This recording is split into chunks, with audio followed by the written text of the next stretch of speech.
Every New Year's Eve, as the Kremlin chimes echoed from his radio, police officer Mikhail Popkov performed a private ritual.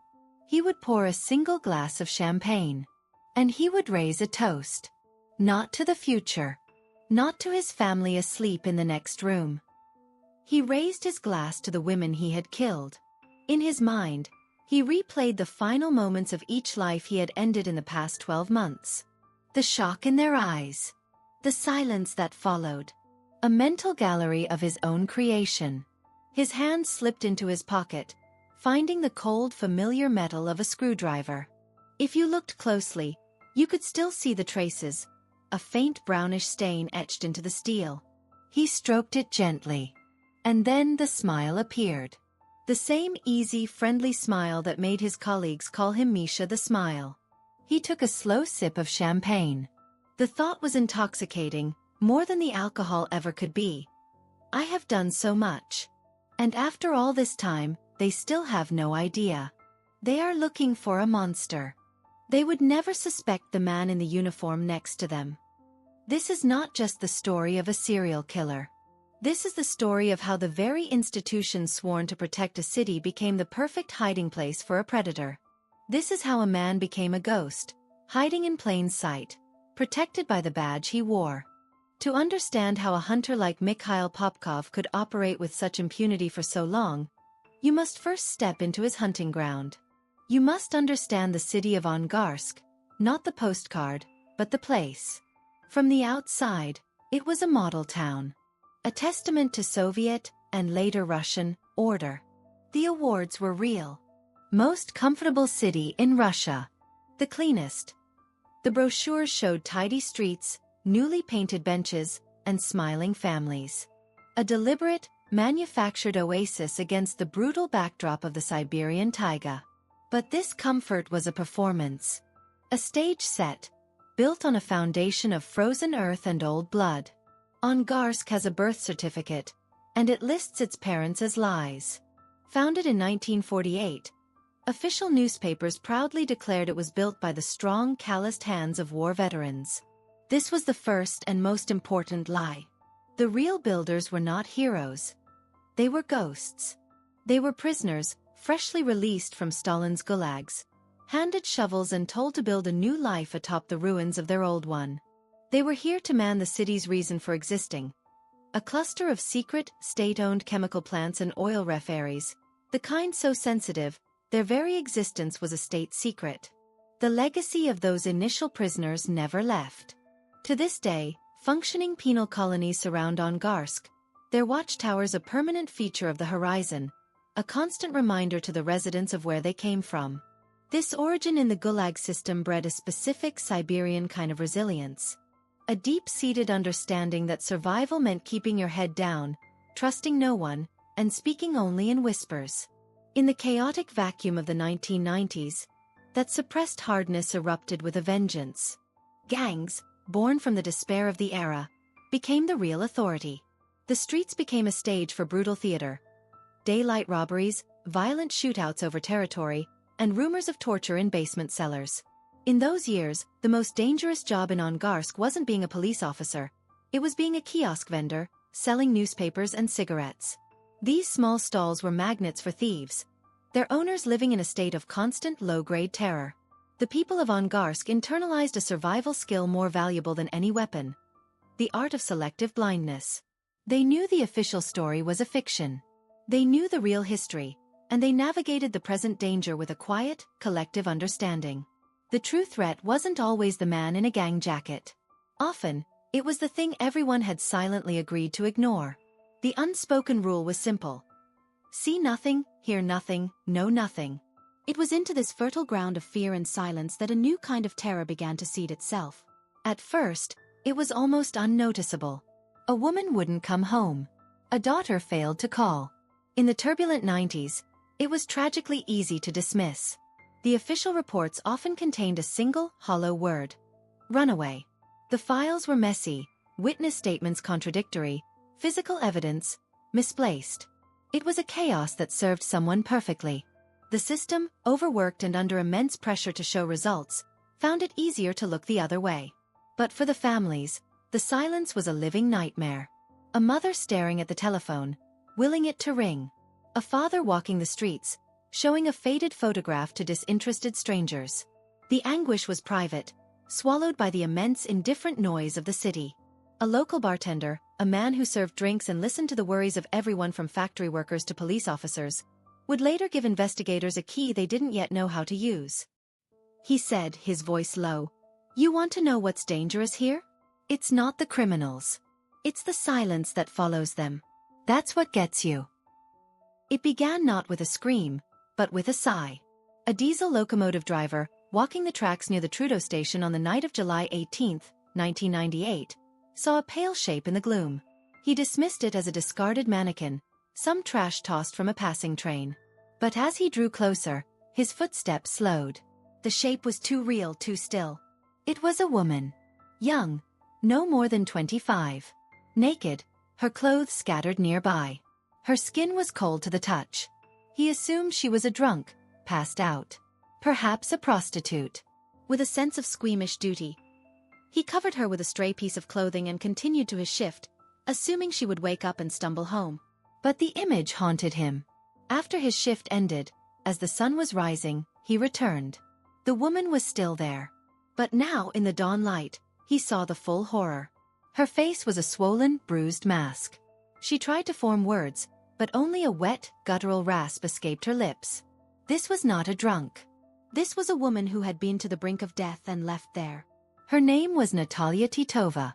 At the hospital, doctors worked frantically, but their reports read like a coroner's preliminary findings.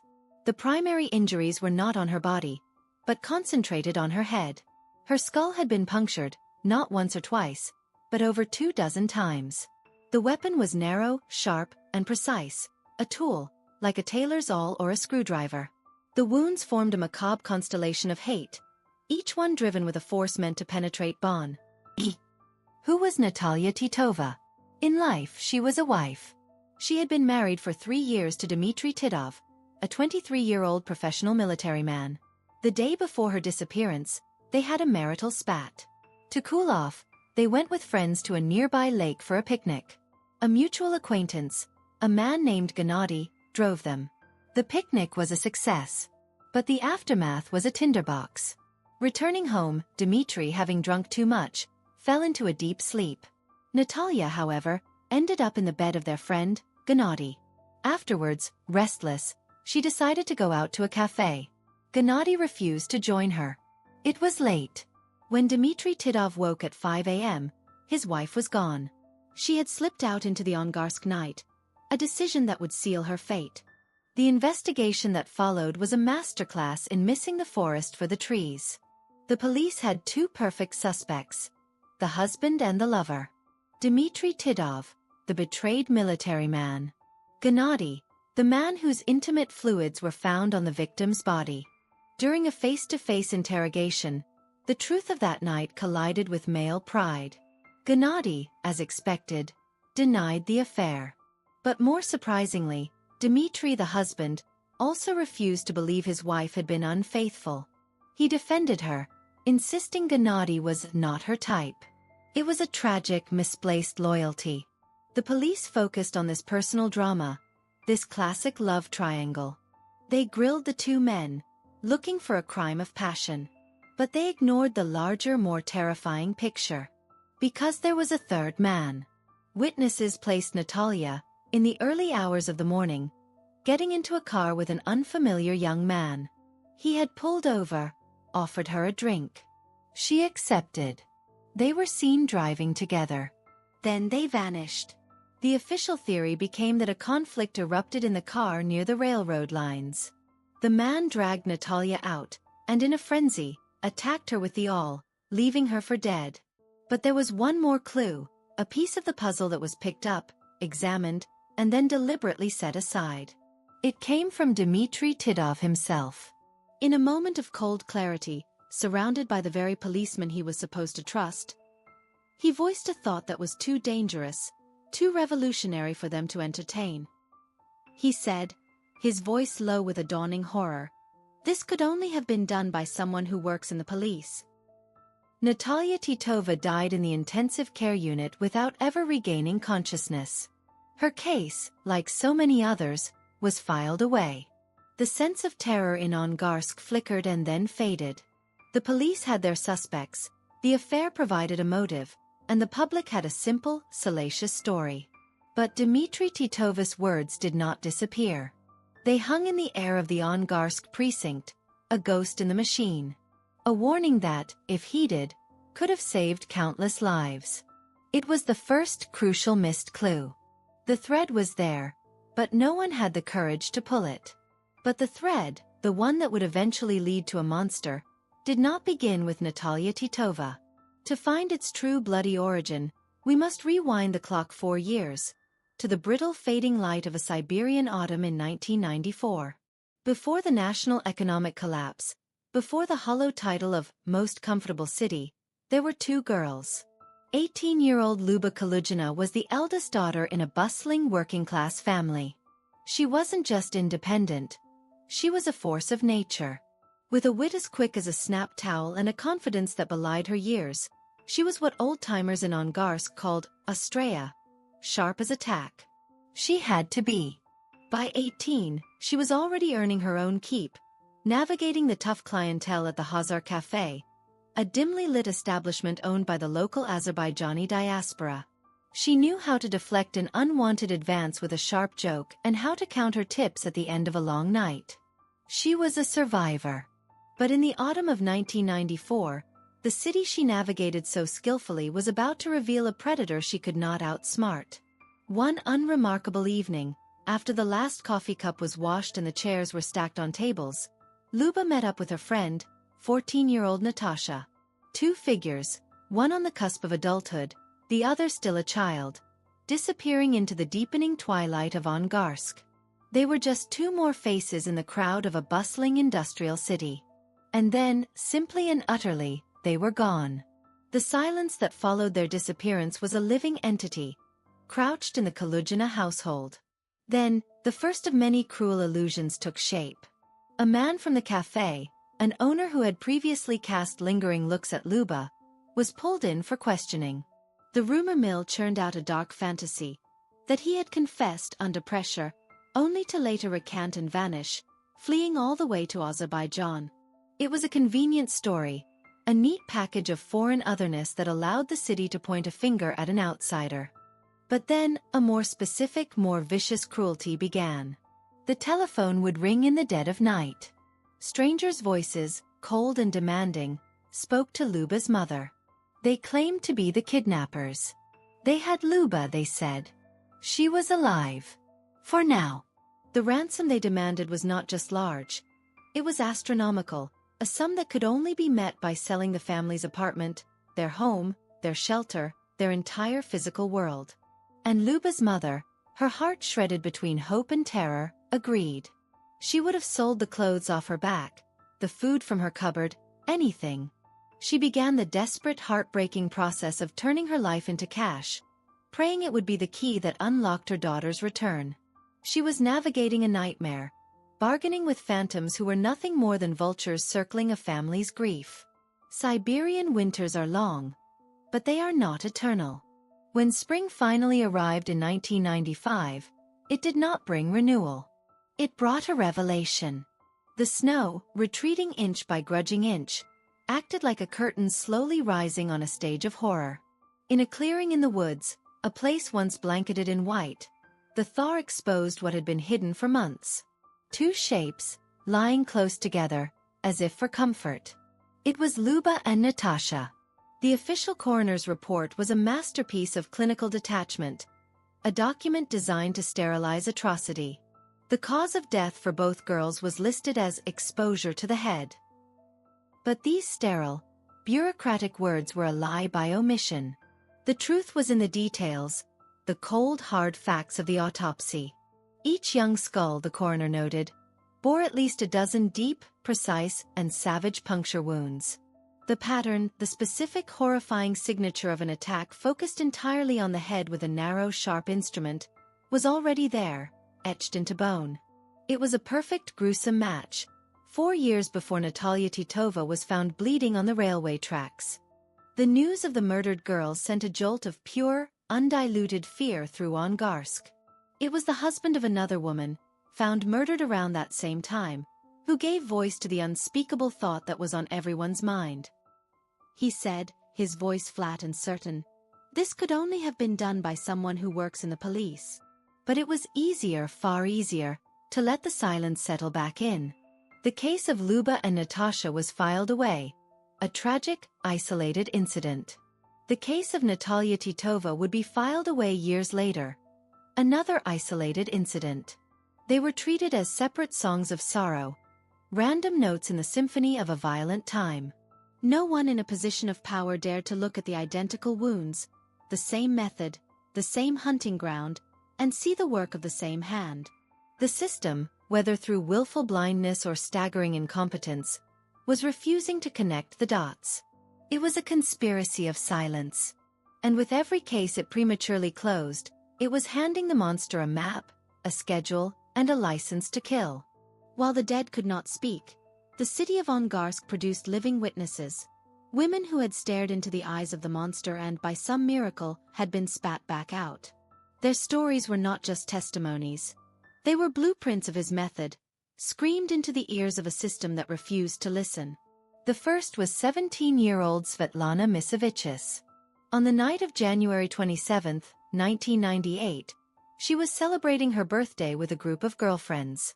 She was a vibrant, typical teenager, living with her parents and dreaming of a future beyond the factory smoke of Angarsk.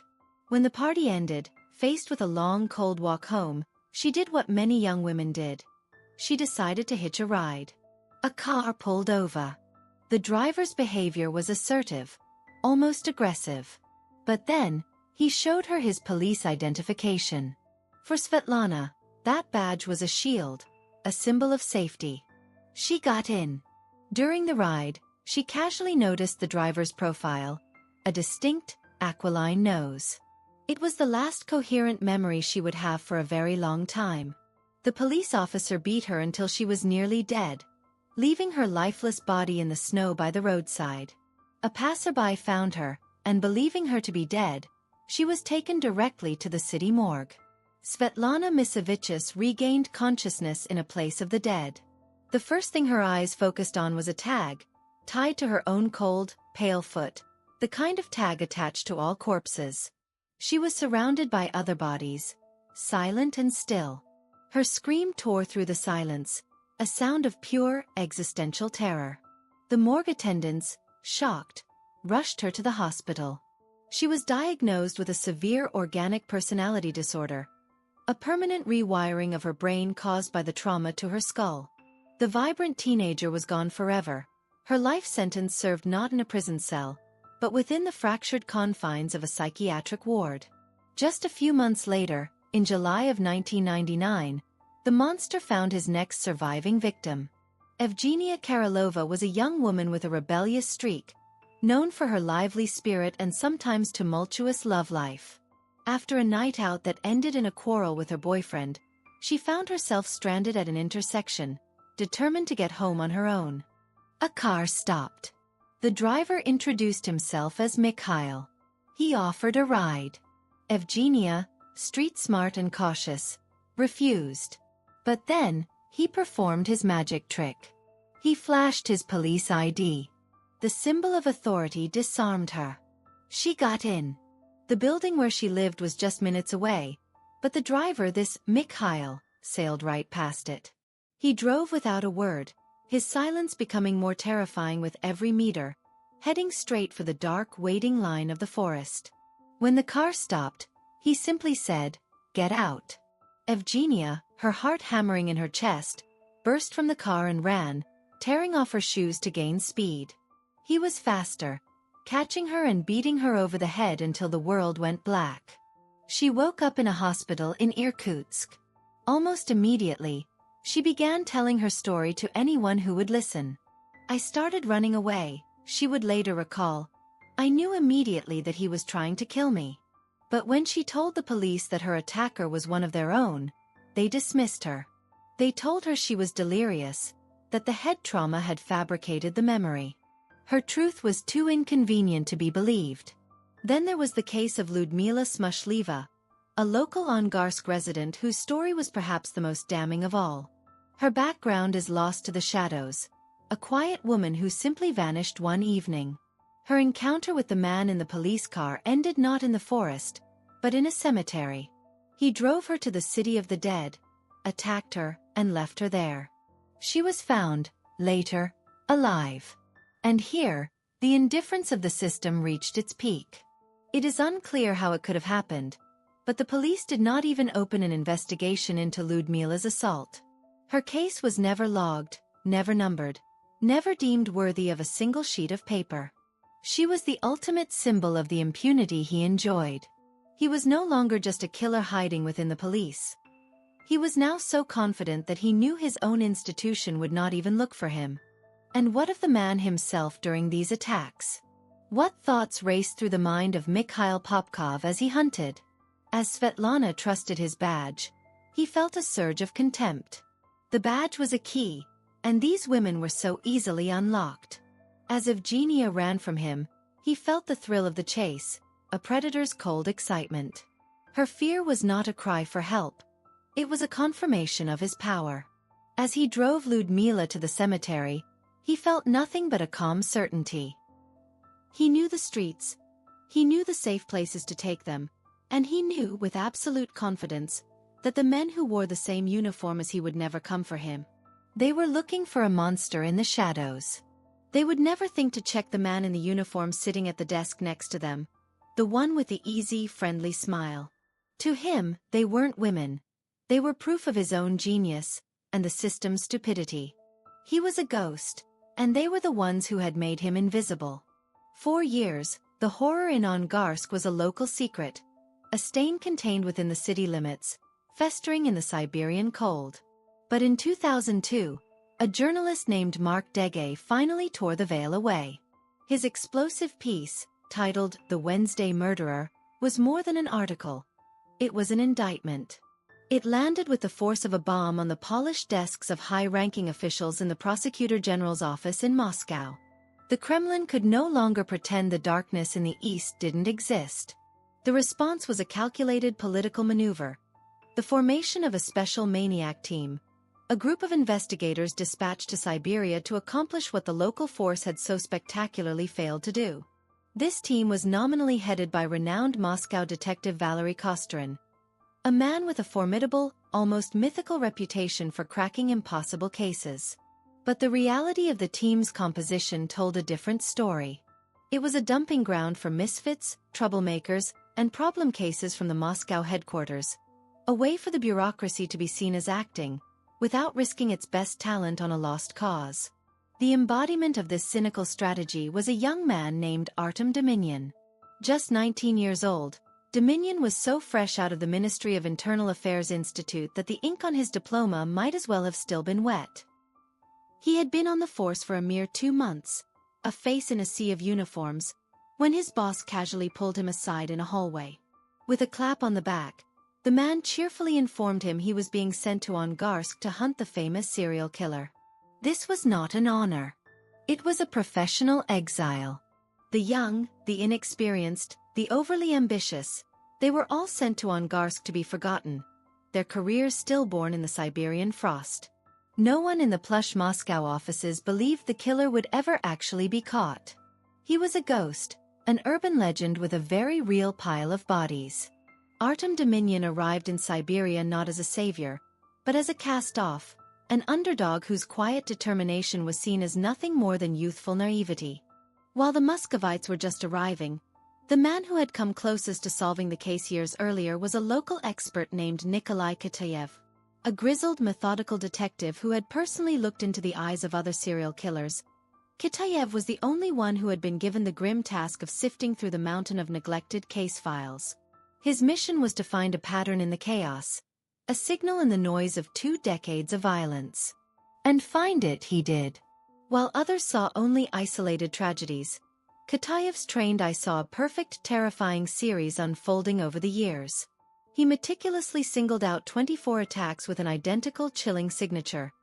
The victims were all women, out late at night, often under the influence of alcohol, picked up by a man they instinctively trusted because he presented himself as an authority figure.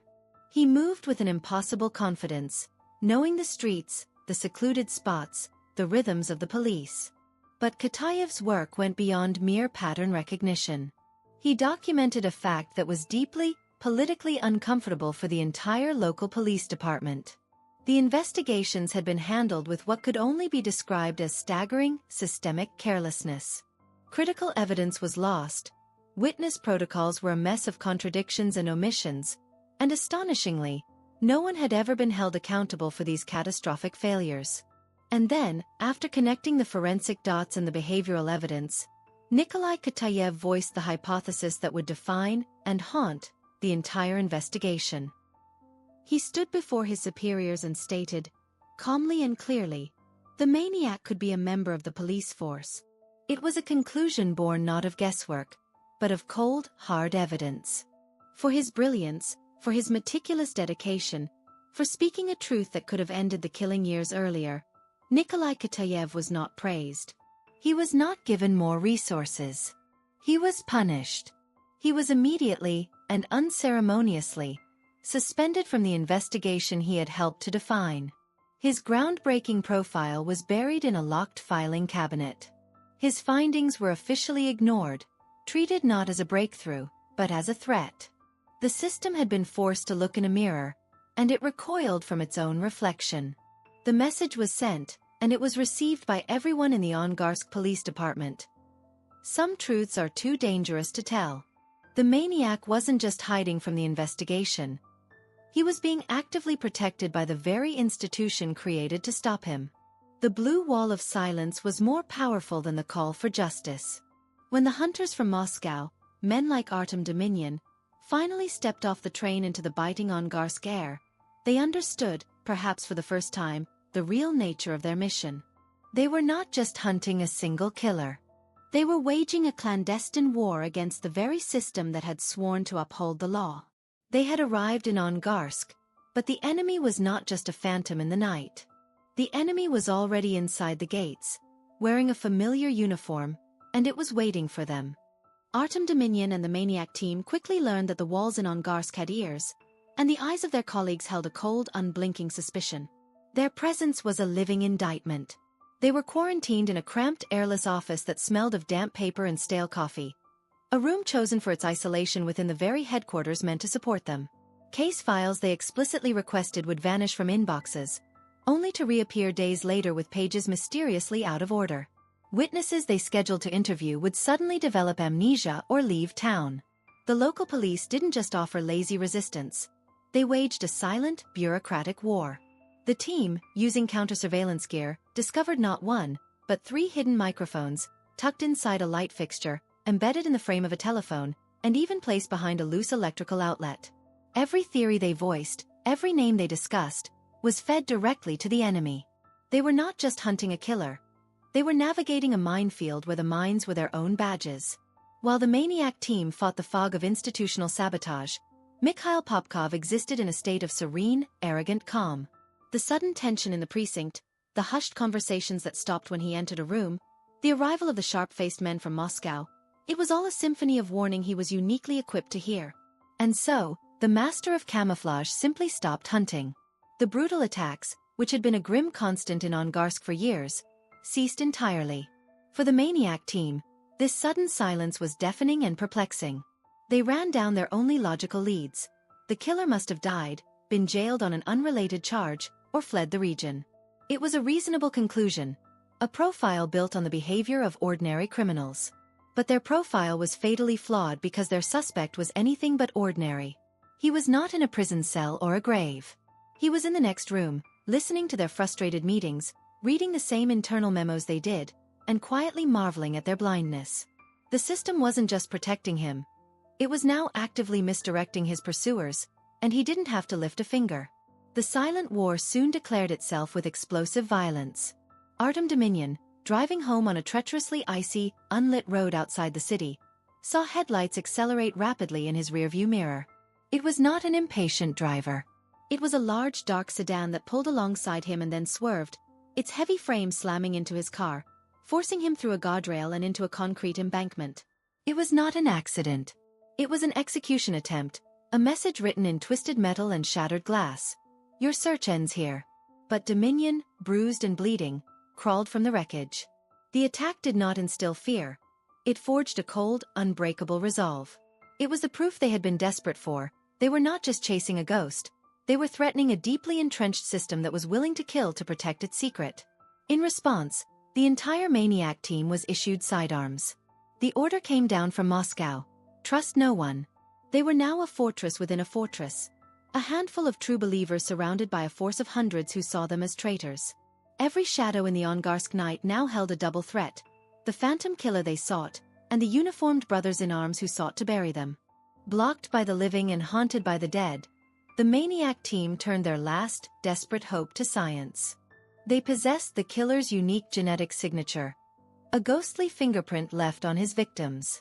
But in the Russia of the early 2000s, DNA testing was a luxury as distant as the Moscow skyline. The process was a lesson in bureaucratic torture. Their budget, stretched to its limit, allowed them to process just 5 DNA samples per year. 5. Each test cost more than a senior detective's annual salary. Each result was a months-long pilgrimage to a lab in the capital and back. Meanwhile, their list of suspects, men who owned a certain model of car, men who matched a vague description, men with a shadow of violence in their past, had exploded into a universe of 30,000 names. They were trying to identify a single star in that galaxy with a telescope that could only focus once every season. Every envelope sent to Moscow felt like a message in a bottle, tossed into a vast, indifferent ocean. The immense pressure began to warp the team's very foundation. The mission that had once united them now became a wedge. Cynicism battled idealism in their airless room. Veteran investigators, their careers stagnating in the Siberian dead end, argued for shortcuts, leaning on local informants with more force than finesse, or fabricating pretexts to bring in uncooperative suspects. They were tired of the law protecting the guilty. But Artem Dominion, the young exile, became the unlikely conscience of the group. He argued that if they became what they were hunting, if they broke the rules, then the killer had already won. The system would consume them and their case. The debates were hushed, intense, and fraught with the knowledge that their every word was likely being recorded by their own colleagues. They were not just hunting a killer. They were fighting to remember their own humanity in the face of bottomless darkness. Defeated by technology and betrayed by their own institution, they resorted to the oldest, most primitive system of organization known to man, the alphabet. It was an admission of their powerlessness. For years, they became clerks of death, working through the colossal ledger of 30,000 names from A to Z. It was a soul-crushing liturgy of failure. Asmolov. Negative. Bichkov. Negative. Zharkov. Negative. The names became a meaningless chant, a river of the innocent. Then, in the spring of 2012, their highlighter hovered over a name in the P section. Mikhail Popkov. A former police officer, an operations duty officer who had quietly resigned in 1999. He drove a black Honda Civic, a detail noted and filed away years prior. He was a ghost, a bureaucratic footnote. They sent a routine request, one of hundreds that year, for him to come in and provide a voluntary DNA sample. He arrived, pleasant and cooperative. He opened his mouth, the cotton swab rolled inside his cheek, and he left without a second glance. His sample was logged, filed as P187, and sent to Moscow, just another data point in a sea of failure. When the fax from Moscow finally arrived weeks later, it was just one more sheet in a daily pile of bureaucratic paperwork. But as Artem Dominion's eyes scanned the lines of complex genetic sequences, the numbers and codes crystallized into a truth so monumental it felt like the world had stopped spinning. The report stated in cold scientific language that the DNA from sample P187, provided by one Mikhail Viktorovich Popkov, was a perfect, incontrovertible match to the evidence collected from the bodies of 3 murdered women. The ghost had a name. The legend had a face. And he had been sitting in their very own precinct, smiling back at them all along. Mikhail Popkov was thousands of kilometers from the looming shadow of Angarsk when the genetic verdict reached the Maniac Team. He was in the port city of Vladivostok, a world away, enveloped in the salty air and the chaotic commerce of his side business, trading Japanese cars. This distance was not an accident. It was the behavior of a man who lived his life in compartments, a man who understood operational security. The team knew the arrest required the delicacy of a surgical strike. They were not apprehending a street thug. They were cornering a former insider, a man who had written police protocols himself. A single misstep, a whispered warning, and he could vanish into the vastness of the Far East. Detective Vasily Damirodov, a man who had spent years preparing for this moment, flew in to command the operation. On June 24, 2012, as Popkov moved through the crowds at the Vladivostok railway station, a hand-picked team closed their net. He was armed, a loaded pistol tucked away, a man who always expected a knife in the back. But the blade that fell was one of pure, silent procedure. He was disarmed and restrained in a fluid professional motion before he even had time to process the faces of the men surrounding him. The wolf, who had hunted in the open for so long, was finally caught in the one place he thought was safe. Far from home. The journey back to Angarsk was a silent, rolling confessional. Inside the compartment, Popkov sat, a statue between his captors. He offered no questions, no excuses, no bluster. His silence was a deep, calculated well. He was assessing his opponents, probing for weakness, running through a mental catalogue of legal maneuvers and potential defenses. The officers, for their part, respected the silence. They understood its language. They knew they were escorting not just a prisoner, but an archive of unsolved deaths. The only conversation was the relentless rhythm of the train, carrying them back through time, retracing the steps of his bloody commutes, back toward the city where the ghosts of his victims waited. The interrogation room under the yellow glow of a single bulb was a stage for the final act. Popkov, the former duty officer, initially tried to direct the scene. He was polite, cooperative, using the familiar language of the profession. It was a performance of mistaken identity, a portrayal of a man caught in an unfortunate bureaucratic error. But the investigators did not engage with the performance. They did not raise their voices. Instead, Detective Damirodov presented him with a single piece of paper. It was the DNA lab report from Moscow. He did not slam it down. He placed it on the table with a quiet finality, turning it to face the killer. The document was a landscape of complex codes and probabilities, but its conclusion was a stark, simple headline. Popkov's eyes scanned the lines, the genetic markers laid out in an inarguable sequence. The pleasant mask of the family man, the helpful colleague, the innocent businessman, did not so much crack as it simply evaporated. The light of calculation in his eyes dimmed, replaced by the flat acceptance of a checkmate. The science was a language he could not manipulate. The game he had been playing for over 2 decades was finally, definitively, over. And in the void left by his shattered defenses, a new impulse was born. The need to explain, to justify, to have his masterpiece acknowledged. He would talk. To the outside world, Mikhail Popkov was a living monument to Soviet normalcy. He was a dedicated family man, known in his neighborhood not for anything remarkable, but for his utter unremarkability. He was a father who shared a cherished hobby with his only daughter. Katya, their collection of intricate model cars was his pride and joy, a strangely poignant pastime for a man whose real vehicles were instruments of death. He was a husband to Elena, and together they maintained the pristine facade of a stable, quiet household in a city corroding from within. Neighbors, when asked, would struggle to find anything memorable to say. Quiet. Friendly. Always that smile. This Misha the Smile persona was his masterpiece of camouflage. It was a perfect, unassuming container designed to hold unimaginable darkness, allowing him to move through the world utterly unseen precisely because he looked exactly like the man everyone expected him to be. He was the perfect ghost, hiding in the plain sight of everyday life. But for the interrogators, Popkov began to construct a different identity. That of the righteous cuckold, the avenger. He wove a tapestry of grievance and betrayal, painting himself as a product of a lifetime of slights. He spoke of a childhood in the frozen north of Norilsk, where his parents' affection was reserved for his younger sister, leaving him with a deep-seated sense of injustice. He recounted returning from his mandatory military service, a period that should have marked his manhood, only to find his girlfriend had taken another lover in his absence. But the centerpiece of his justification, the story he returned to again and again, was the moment he claimed shattered his world. He described returning home from a long shift, his mind already weary, to find his young daughter Katya playing unsupervised outside.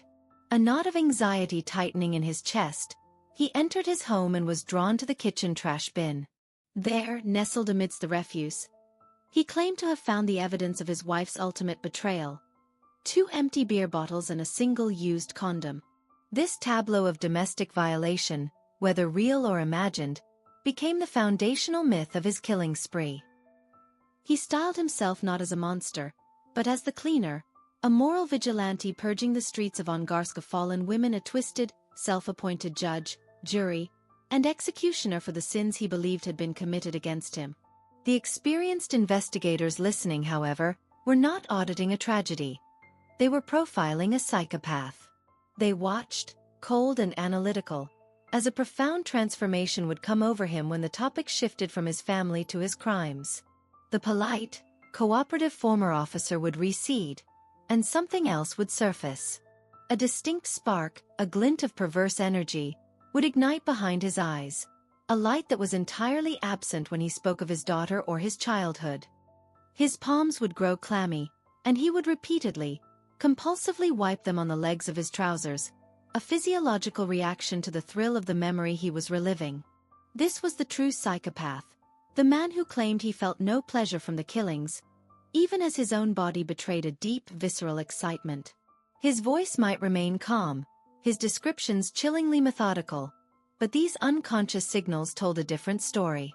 They revealed the exhilarating high he derived from the hunt, the dominance, and the ultimate power over life and death. The man speaking was not a wronged husband on a moral crusade. He was a predator who had found a convenient lie to dress his sadism in, a fairy tale he told himself so he could stomach the horror of his own reflection.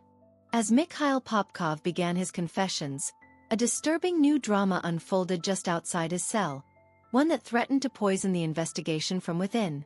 His wife, Elena Popkova, once a background figure known for her quiet, almost mousy demeanor, became a near-permanent presence at the precinct. But this was not the same woman. A startling transformation had taken hold. Her wardrobe shifted from drab, modest clothing to noticeably newer, more attention-grabbing outfits. A layer of makeup now covered her face, and an unfamiliar confidence seemed to radiate from her. Most alarmingly, she developed a persistent, almost proprietary interest in the very case files that catalogued her husband's atrocities, often leaning over Detective Damrodov's shoulder to glance at documents. Her most frequent and concerning companion was the lead investigator himself, Vasily Damrodov. Their relationship, which he would later defensively call a friendship, seemed to flourish in the toxic atmosphere of the case. Damrodov, once a sharp and focused professional, became a different man, withdrawn, secretive about his movements, and often seen in intense, hushed conversations with Elena. He abandoned the team's designated hotel, his nights now unaccounted for.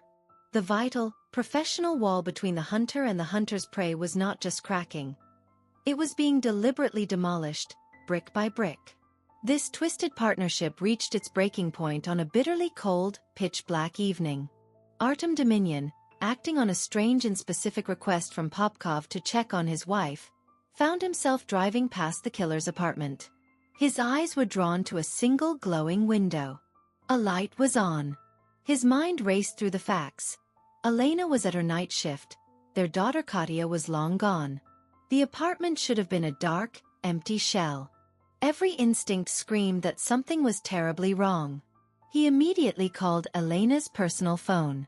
Her reaction was not one of confusion or concern, but of pure unfiltered rage. She yelled at him, her voice sharp and panicked, demanding that the police leave her alone.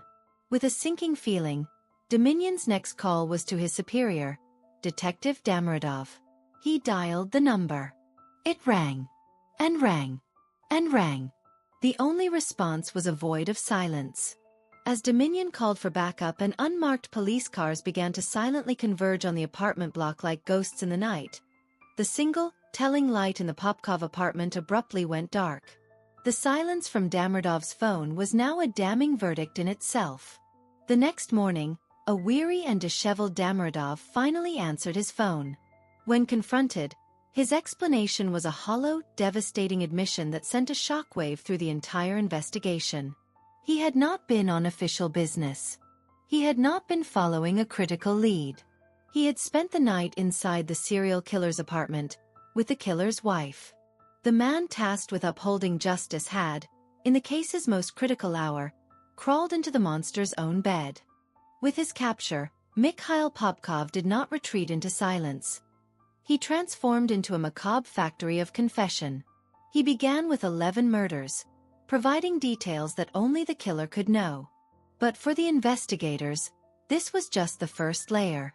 As they matched his stories to over 30 similar, unsolved cases, he sensed their hunger for closure. And he began to talk. And talk. The number of confessions ballooned, from 22 to 60, and eventually to over 80 separate murders, a number that would make him the most prolific serial killer in modern Russian history, surpassing even the infamous Andrei Chikatilo. But his motives were a moving target.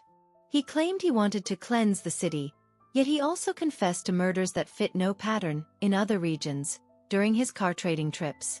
He was playing a final twisted game, bargaining for better prison conditions, craving the notoriety, and forcing the system to waste countless hours verifying his chaotic, self-aggrandizing claims. Each confession was a mixture of brutal truth and calculated fiction. A final performance from a man who had made a career of deception. Just as the confessions seemed to paint the complete, horrifying picture, a forensic discovery introduced a chilling new question. On the body of one victim, examiners noted a stark inconsistency in the knife wounds. Some were deep, savage, and inflicted with brutal confidence. Others, however, were shallower, hesitant, as if delivered by a weaker, less certain hand. The angle and force suggested two different attackers. This forensic evidence found a disturbing echo in Popkov's own unofficial statements. He had allegedly confessed off the record that his wife Elena had been involved in at least one of the murders. Was this a final act of spousal vengeance, forcing her into complicity to ensure her silence? Or was it a glimpse into an even darker truth, that the cleaner did not always work alone? The question of Elena Popkova's knowledge, and perhaps her direct involvement, became an unsettling, unresolved shadow over the entire case. The legal machinery, once set in motion, moved with grim efficiency. In 2015, Mikhail Popkov stood before a court and was found guilty of 22 murders. The evidence was overwhelming, his own words providing the map to his own hell. The judge delivered the only sentence possible: life imprisonment. The public, having lived under the shadow of the Angarsk Maniac for nearly 2 decades, felt a collective, exhausted sense of relief. A monster had been caged. But for the investigators, this was not an end. It was merely the conclusion of the first volume. Popkov's confessions had opened doors to dozens of other rooms, each one dark and waiting to be entered. The reckoning had begun, but the shadow he cast was proving to be longer than anyone had imagined. For Artem Dominion, the man whose name would forever be tied to the capture of Russia's most prolific killer, victory was a hollow, weightless thing. The wide-eyed rookie who had been banished to the Siberian front lines was gone, replaced by a man who had aged a lifetime in a few short years. He had not only hunted a monster, he had been forced to wade through the swamp of institutional betrayal, where colleagues became adversaries and the truth was a dangerous commodity. He had looked directly into the abyss, and the abyss had not only stared back, it had shown him the rot within his own ranks. Catching the wolf had cost him his faith. There was no triumphant return to Moscow, no medal that could erase the memories. Not long after Popkov's sentencing, Dominion quietly submitted his resignation. He left the force not with fanfare, but with the quiet, profound exhaustion of a soldier who had survived a war no one else knew was being fought. The hunter had ultimately prevailed, but the relentless pursuit had extinguished the very flame that once made him a great investigator. Mikhail Popkov was entombed within the walls of the Black Dolphin, a prison so notorious its very name evokes a shudder.